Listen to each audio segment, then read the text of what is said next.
Today's message is for sensitives, like highly sensitive people. When I was tuning in, I was like, oh, it's for witches. And I was like, no, not witches.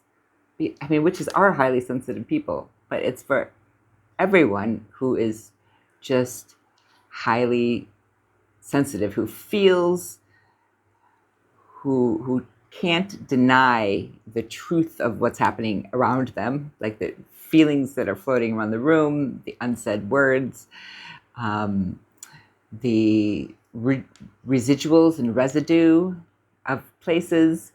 They can sense like what happened before, whether it be like 10 minutes before or 100 years before, 1,000 years before also. Sensitives, it's hard until we learn boundaries. This is the big lesson of sensitives. My message that I received, because I asked for a message at first, like, who is this message for and what's the message? And it was, put it down. Like it showed like an old-fashioned bag, with on a stick over someone's shoulder, and it was like, put it down. Like, put down other people's stuff. Stop carrying it. This is not yours. You're not meant to take care of it. You're not meant to fix it. You're not meant to do anything more except for possibly witness. Witnessing is very powerful and can create a lot of healing. So this can be a use of your skills, but we witness and then we release. We don't hold on. We don't take it as our own. We don't try to throw it back at people. We don't try to even make lessons for people. Just the act of witnessing itself is very powerful. And so this is where the third eye message comes in, of listening to that intuition, seeing what is actually happening. So when we take it on for ourselves, we need to pull back and hold back. And we do anyway. I say we because I am clearly a highly sensitive person as well. And so sometimes we keep our heart very close to us, and we can let people in, but we need to feel safe. And it's hard to feel safe with all this bombardment of people, energy, Wi-Fi signals, environmental challenges. All these things are maybe more exaggerated for those of us who can feel a lot. Forget about big music concerts or loud noises, anything like that. It's just overwhelming. But we know who we are. We have a sense of, this is too much, especially when we realize this, when we realize our superpower, the superpower of sensitivity. Then it's just learning how to utilize the skill, right? It's all about lessons.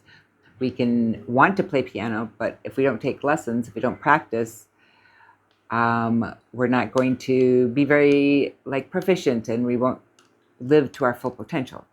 So how are you cultivating your skills?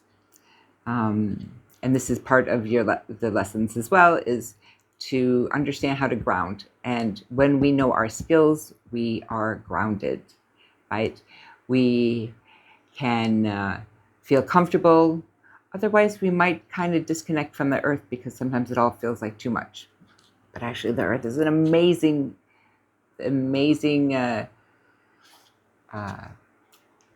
tool. I feel like you're not a tool, beautiful earth.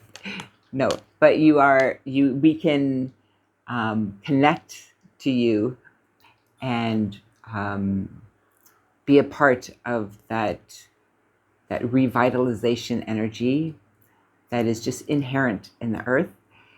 It doesn't take much. It's out there. This is also about witnessing. When we witness the vitality of the earth, it is provided for us. And it's everywhere. Everywhere.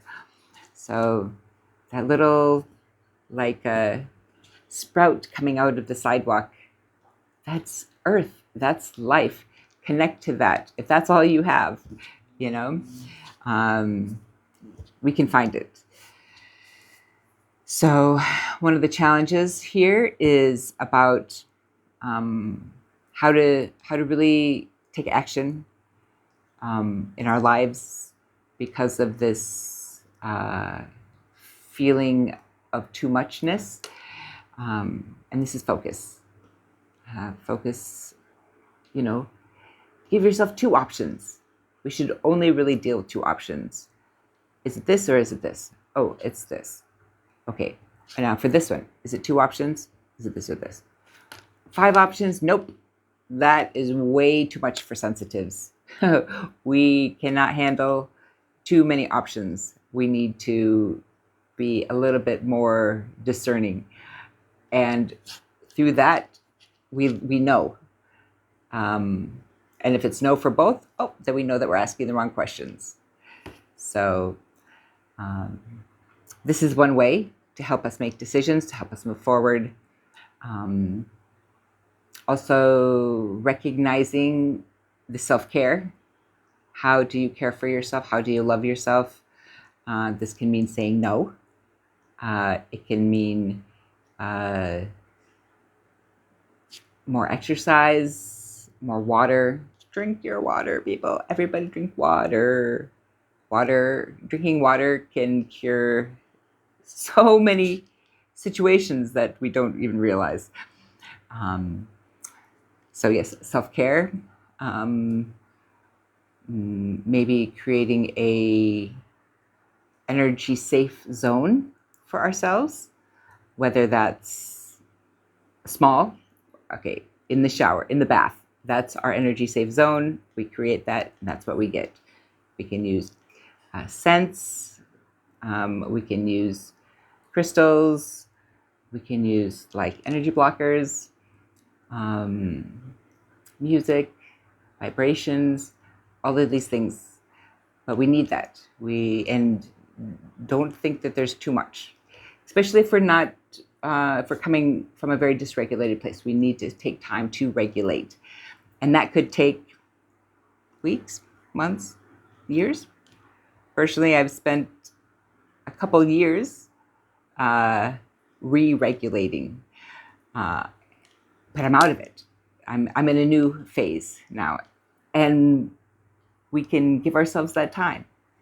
And we just have to keep remembering, I am in a re-regulation time. And working with ourselves, knowing ourselves, and then recognizing that that we do hold our heart close, and that's okay, and that we actually should not be overgiving. We should not try to be fixing other people. That's just a distraction from ourselves. So keep coming back to the self, back to the self, back to the self, back to the intuition. The lessons are coming through the grounding and the intuition. Spirit is with us. Spirit is always there. We can always communicate with spirit in whatever way that is. Holding a leaf and looking at the beauty of the design, that's connecting with spirit, right? Playing with animals, going for a walk with your dog or your cat. Who walks a cat? That's a special cat. These kind of things are ways to communicate with spirit. We can, cultivate our dreams. We can learn special skills like channeling or energy work, this sort of thing. Whatever feels, ooh, like that's the answer. Ooh, is the yes answer, and move towards that. Okay, and practicing knowing ourselves means more comfort with taking action and speaking our truth. So, first thing, put it down. Whatever's not ours, put it down and walk away. Bless it. Thank you. Thank you for letting me carry you. I bless you. I'm out of here. Okay. Love you. Love all of you sensitives. You're such a gift to humanity. I'm Sarah, and I read the chakras.